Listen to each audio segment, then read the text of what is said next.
The Sociology of Freedom. Manifesto of the Democratic Civilization. Volume 3. Written by Abdullah Öcalan. Eurocentric civilizations, hegemonic rule. Since the 1500s, the European civilization that has been on the rise worldwide has been consistently referred to as capitalist. It has been asserted that it is unique and unprecedented. The ways in which it is unprecedented are continuously emphasized: the nation-state, industry, and informatics. Its intellectual hegemony means that the claims made by the Eurocentric social sciences are presented as positive facts.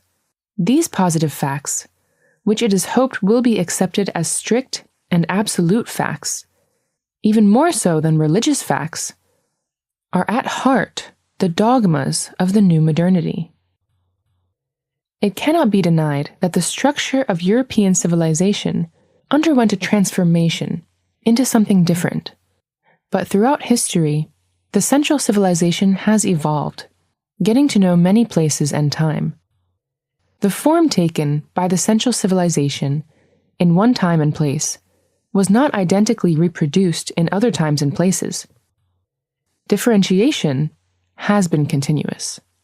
Furthermore, this development is in keeping with universal flow. But the claim that European society is unprecedented is exaggerated. The fundamental characteristics that have marked the central civilization from its very beginning and determined its character have remained essentially unchanged for 5,000 years. Administration may take different forms, and there may be differences in proportion, technique, organizational structures, issues of efficiency, and questions of ideology. But the one characteristic that remains stable, whatever the differences or the forms adopted, is the monopoly's hegemonic control of surplus product. The content may change, but the monopoly itself doesn't. The triad of priest, soldier, regent always exists. Their significance may vary at different times and in different places, but monopoly requires the continued existence of these groups. The methods of appropriating surplus product or value may differ, but the principle never changes. Surplus product may be accumulated either through increased efficiency within agriculture or industry, or through trade or military conquests. There may be times when particular methods are central, but accumulation is always the result of the sum of these methods. We must take care to understand the monopoly. It is neither purely capital nor purely power. It is not exclusively formed in the areas of trade, military, and administration. It is the consolidated expression of all of these values and areas. In fact, monopoly is not the economy either. It is the power to use organizations, technology, and violence to secure its extortion in the economic area. It is the company. It is not a traditional company, but, in the final analysis, a corporation to accumulate capital. Sometimes it appears as a power apparatus that has not yet become the state, while at other times it appears as the state itself. Nowadays, it often takes the title of business enterprise. As I have already mentioned, rather than seeing it as a part of the economy, it makes more sense to describe it as an enterprise intent on extorting the economy. It sometimes projects itself in the military form, but generally prefers merchants' union and industrial monopoly. Like an octopus, a monopoly can have many arms. At times, it may emerge as the combined effect of different forces and potentials. Whatever the case may be, the key thing is that surplus value accumulates in its hands as capital. This is the fundamental, unchanged, and uninterrupted reality that has grown cumulatively over the past 5,000 years. The competition and hegemony rise and fall and center and periphery in different times and places all serve the continuity of this reality and act to ensure that it carries on like the links in an unbroken chain. It must be pointed out that concepts such as capitalism and the capitalist system are used for propaganda purposes. In terms of contents, we can determine corresponding parallels for these concepts. However, if they are interpreted as phenomena, incidents, and systematic relations, they are very likely to distort the nature of society and its problems. Social life unfolds differently. The dimensions of the resulting social problems makes clear that this flow requires a new language and a new science. If capitalism is a system of capital accumulation, then it has been proved that this form of accumulation was first comprehensively achieved in the Sumerian city-states. Although in a relatively primitive form, capital, with its enterprises, money, warehouses, organization, and administration, formed the foundation of these city-states. Perhaps the city itself is the initial capital enterprise, the monopoly itself. The army of merchants, military men, scientists and artists, together with priest rulers and worker slaves, were the fundamental social classes even back then. The temple is at the same time a factory, a place to take shelter for worker slaves, and the headquarters for ruler military commanders and priests. Of course, the top floor was used by the gods for surveillance and supervision. All of these were arranged perfectly, one within the other. I find such a configuration marvelous, and see the ziggurat as the womb in which our civilization, with all its state, class, and city structures, was formed. The tale of the 5,000-year-old central civilization is nothing more than this temple having grown and spread across time and space. I do not believe that a more perfect and original capitalist monopoly, enterprise, and company than that organized within this temple is possible. Just as the source of all cells is the mother cell of all these monopolistic structures is this temple, as is confirmed by the archaeological excavations in this region to date. Archaeologists agree that the latest discovery, the structure to which the T-shaped monoliths at Urfa, Göbekli Tepe belong, is the oldest temple we know of at this point. A temple of the hunter and gatherer societies that preceded the Neolithic age, around 10,000 to 8,000 BCE. Each new excavation confirms that this is the original source of capital accumulation. It cannot be denied that Eurocentric capital represents both the latest form and the absolute culmination of monopoly. This capital clearly differs from its predecessors in many ways, ranging from accumulation to production, through organizational and administrative structures and military organization to monopoly of the arts, technology, and science. But it would be a huge exaggeration to say that this is unprecedented. Frankly speaking, this is Eurocentric propaganda. Put another way, it is a claim made by the new class of modern temple priests of Europe, the army of the university, academic science, and the arts. We can easily say that these modern priests serve to legitimize the new capitalist system even more than do the Christian churches. The objective here is not to write the history of the emergence of European civilization and its roots in the capitalist system. It is, however, one of the most clearly established facts of recent historical work that this civilization rose through the theological, commercial, scientific, technological, and administrative practices of 5th and 6th century Christianity, and of 9th and 10th century Islam, especially in the latter case, via the Iberian, Italian, and Balkan Peninsula. After 1250, there was a shift in the center of hegemonic civilization, and as civilizational centers in the East went into decline, those in Europe were on the rise. The 13th century is, of course, also recognized as the beginning of the commercial revolution. With Venice, Genoa, and Florence leading the way from the 11th to the 15th century, not only were material goods brought from the East, but so were the traditions, ideas, and techniques, processes, and methods of a civilization that was thousands of years old. In short, all significant social values were imported in this way. It is equally clear that this played an important role in shifting the center of civilization. Christianity, Greco-Roman civilization, and, further back, the Neolithic Revolution, were all undeniably transferred from the East to Europe. I believe that bringing the 15,000 years old social cultures from Asian continent, especially from the Near East, to the European peninsula, led to the most magnificent synthesis of the last 500 years. In a nutshell, this is my interpretation of history.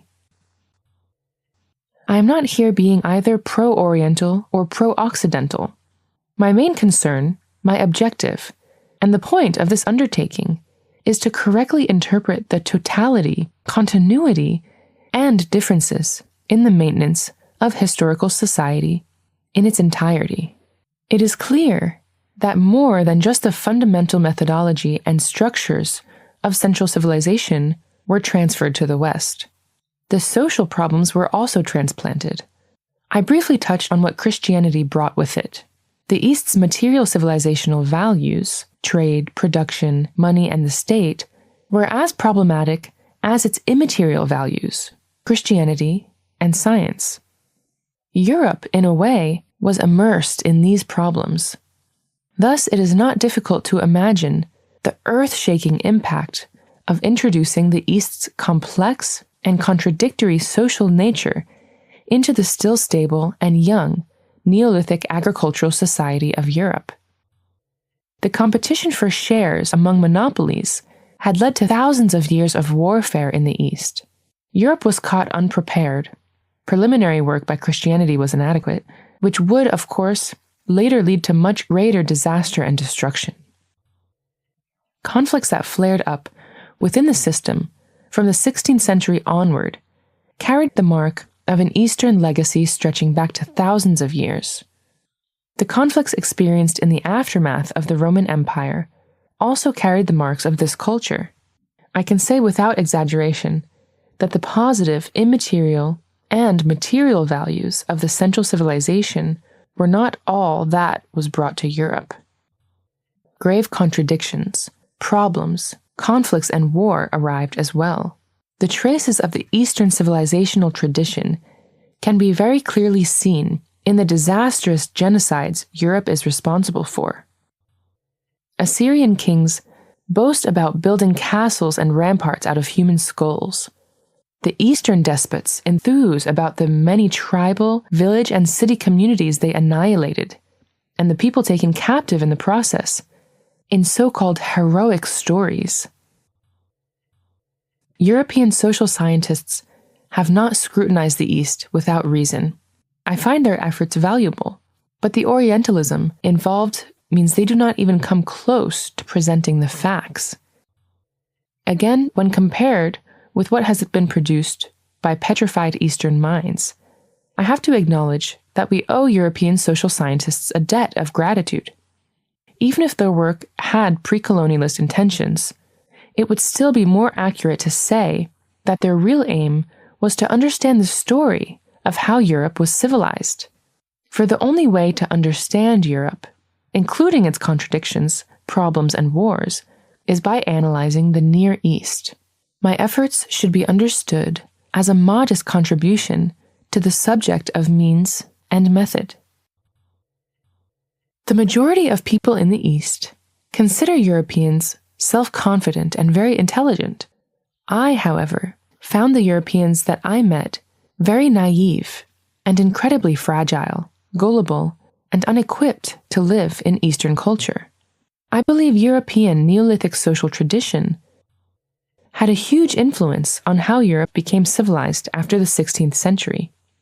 At the beginning of 16th century, all the traditional European communities had embraced Christianity, but Europe also incorporated its own theological interpretations to all the developments in this process.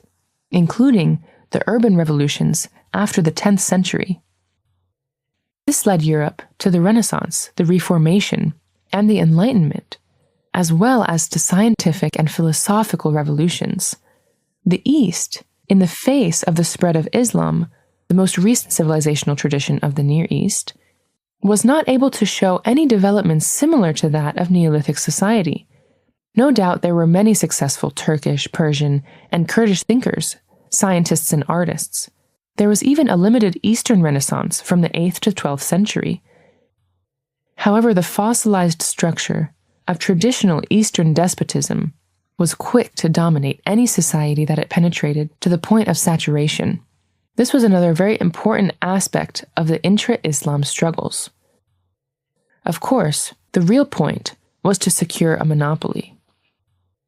Besides, the society based on the Eastern Neolithic tradition had by this point lost all of its previous vibrancy and was worn out. It had fallen into ignorance and despair. On the other hand, Europe's Neolithic tradition was youthful, free, and much more creative, because unlike the Eastern societies, Europe didn't face a 5,000-year-old despotism. In addition, as previously mentioned, it was able to absorb the positive aspects of the Great Eastern experience. These two fundamental issues are key to understanding the historical emergence of Europe. Emanuel Wallerstein and social science groups closely associated with him analyzed the capitalist world system that began to develop in the 16th century. However, the above very short explanation serves to show that their assessments, which fail to integrate the actual historical basis of this development, or the fact that capital is a very ancient invention, have, to say the least, many shortcomings. Moreover, his comments on the intensification of accumulation of capital in the Venice, Amsterdam, and London triangle show similar weaknesses. In the absence of pressure applied to Italy, Netherlands, and England throughout the 16th century by Charles V and his son Philip II, would it have been possible for money capital to be so intensely invested in manufacturing and agricultural production? Was Amsterdam not the site of the national insurrection and the progress that Venice was unable to achieve? And wasn't it London that was able to use internal political and military resistance against external political and military pressure to reach a successful conclusion? The response to both of these questions validates Fernand Braudel's statement: intensifying power and the state secrete capitalism. I want to take it a step further and say that power and the state are monopolies, and capital in themselves. Indeed, if they were not a capital monopoly, it would not be possible for them to secrete capital. Just as you cannot milk a male goat, you cannot milk capital from power and state apparatuses that are not monopolies. The factors that actually led to the rise of Netherlands and England were external power, state pressure, and internal state resistance. The Spain-centered empire recognized the dangers it faced. After it suppressed the ascending cities in Italy, Machiavelli's prince would not succeed in his resistance. It set out full throttle to eliminate the new nationalist monopoly formations in the Netherlands and England. Their success would have meant its own disintegration. The resistance of Netherlands and England was profound and protracted in areas including diplomacy, economics, military technology, trade, science, philosophy, and even religion, the Protestant movement. It is widely accepted that this comprehensive strategic resistance, which led to military technology and strategic and tactical organization, to Calvinism and Anglicanism, radical Protestant interpretations of Christianity, to the technological and organizational advances that facilitated enormous economic productivity, and to the far-sighted diplomacy, which included an alliance with the Ottomans and another with the Prussian state, not only scored a victory, but also shifted the new hegemonic center of civilization to Amsterdam and London. In the meantime, the activities of capital multiplied and money capital began to play a dominant role for the first time in history. The effect of the flood of gold and silver played a major role in money gaining global leadership. Some families with money at their disposal accumulated huge reserves of capital by making the state their debtor. All such developments played a crucial role in the organization of the bourgeoisie as a class. Moreover, it should be noted that a social layer similar to the working class also took shape during this grand national resistance. I'm not suggesting that the working class was entirely the product of this national resistance, only that its contribution cannot be denied. It also cannot be denied that the economic boom that occurred amid these fevered developments led to both the East and West Indian companies, state monopolies, and the state itself. Are the economic base, infrastructure, or political and military structures, superstructures, primary? This is not a meaningful question. The ideas of bourgeois political economy, Marx's Capital included, with their whiff of propaganda, conceal the truth rather than revealing it. It is past time that we stop being instruments of this propaganda. The emergence of European civilization in the 16th century was clearly systemic and hegemonic in the history of civilization.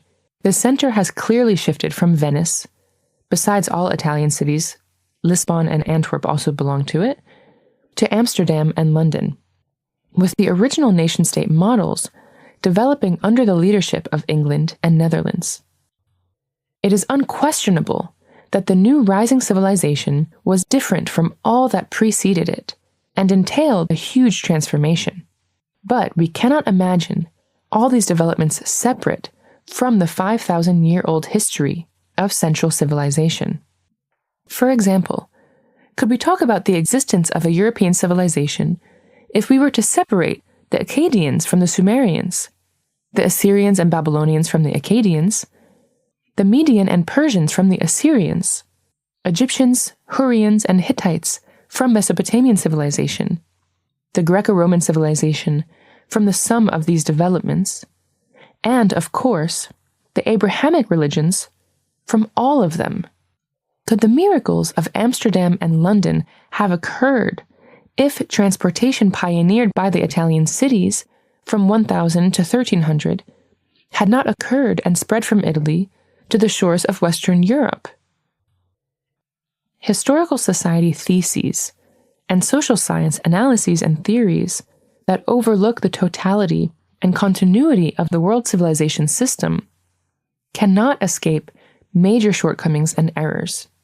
While even first nature requires a holistic historical explanation, the analysis of the intertwined nature of society, like a sequence of key links in a chain, with a much stricter holistic approach with regard to its historical, philosophical, and scientific aspects, is indispensable.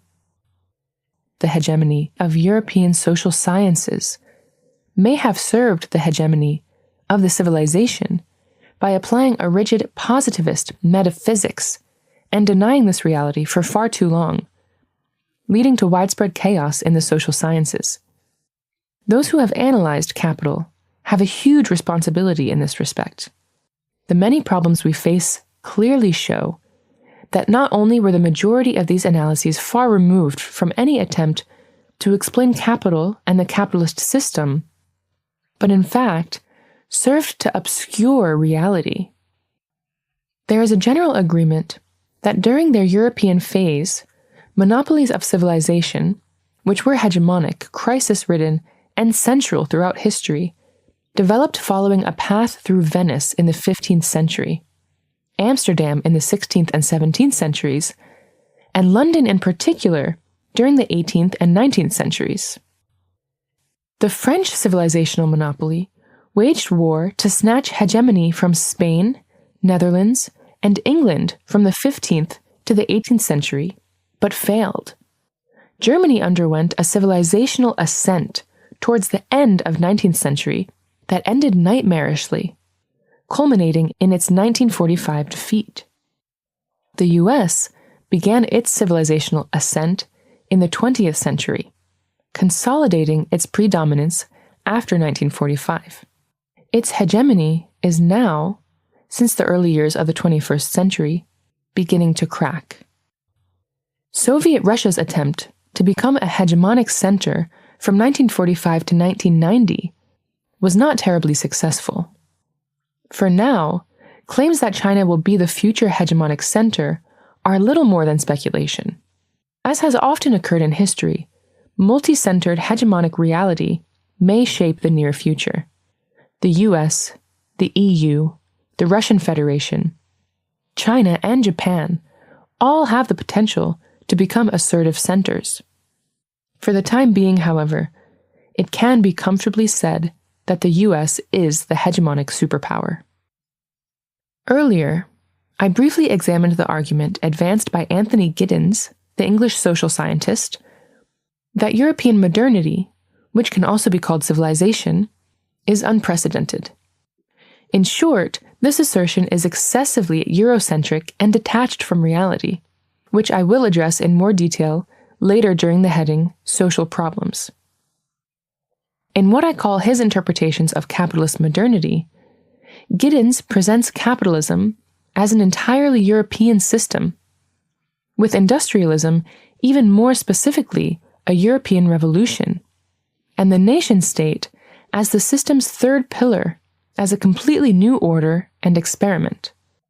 At the risk of repetition, I must emphasize that capitalism has been observed in all civilizations, and that in all civilizations there have been, to a greater or lesser extent, industrial developments and revolutions. The nation-state, on the other hand, can be defined as the form of dynastic and tribal states at the stage of nation society. Such categorization may prove very useful for understanding social nature, as long as it is not exaggerated. The social problems of European civilization, or more correctly, the European civilizational phase, which have unfolded as major contradictions, conflicts, wars, and even genocides, have peaked along with all other areas of development. The epic proportions of the intellectual, ideological, political, economic, military, and demographic problems, together with sexism, nationalism, religionism, and ecological problems, are the main concern of the social sciences.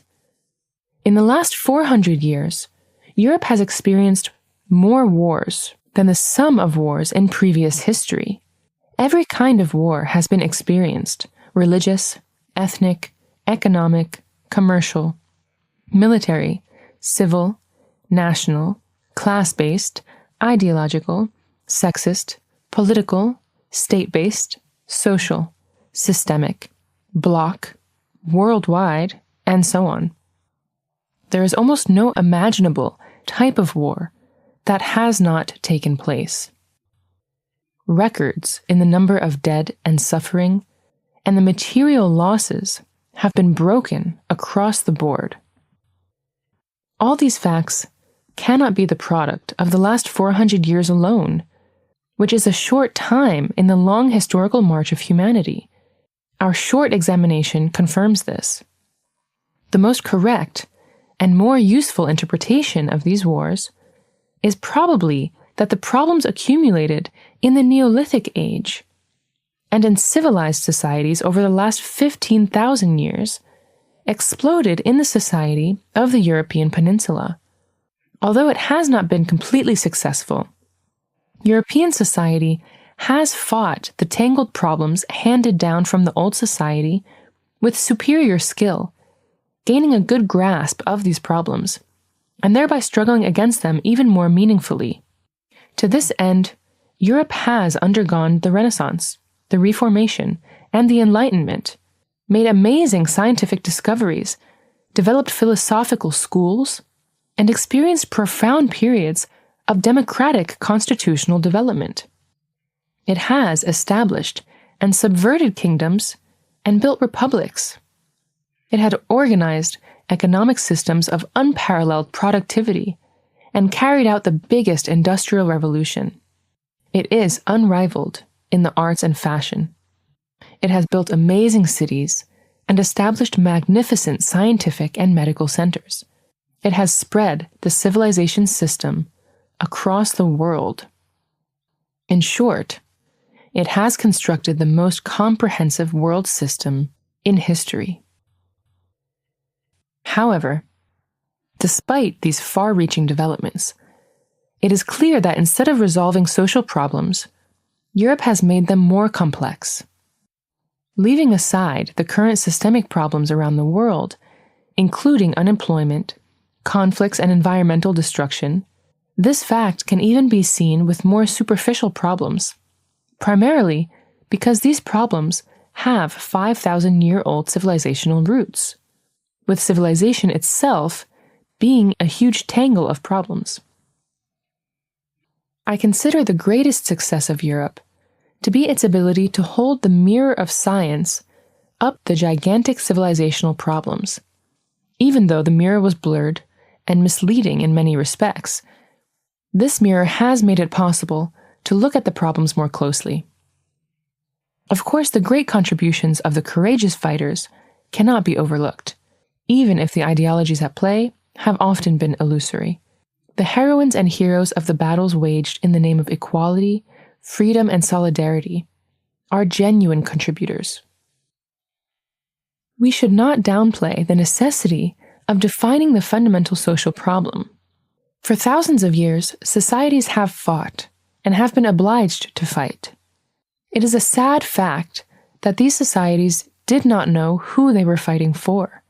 They were not only forced to work for their tyrannical exploiters, they were also annihilated in numerous wars. Eastern sages were no doubt aware of the social problem. That is why they developed grand teachings, moral systems, religion, and denominations. For a long time, they preferred asserted and tribal life to the state and civilization. The main body of Eastern society has been alien to the state and civilization. Gigantic ramparts and castles raised between them. Eastern songs and epics express all of this with artistic grace. The human in the East was so estranged from the civilized world and felt so hopeless that the goal became salvation in the afterlife. The supremacy of European society was based on its capacity to absorb the positive aspects of civilization without hesitation, while resisting the alienating aspects. Europe did not solve the social problem, but it also did not allow the social problem to completely defeat it and render it helpless.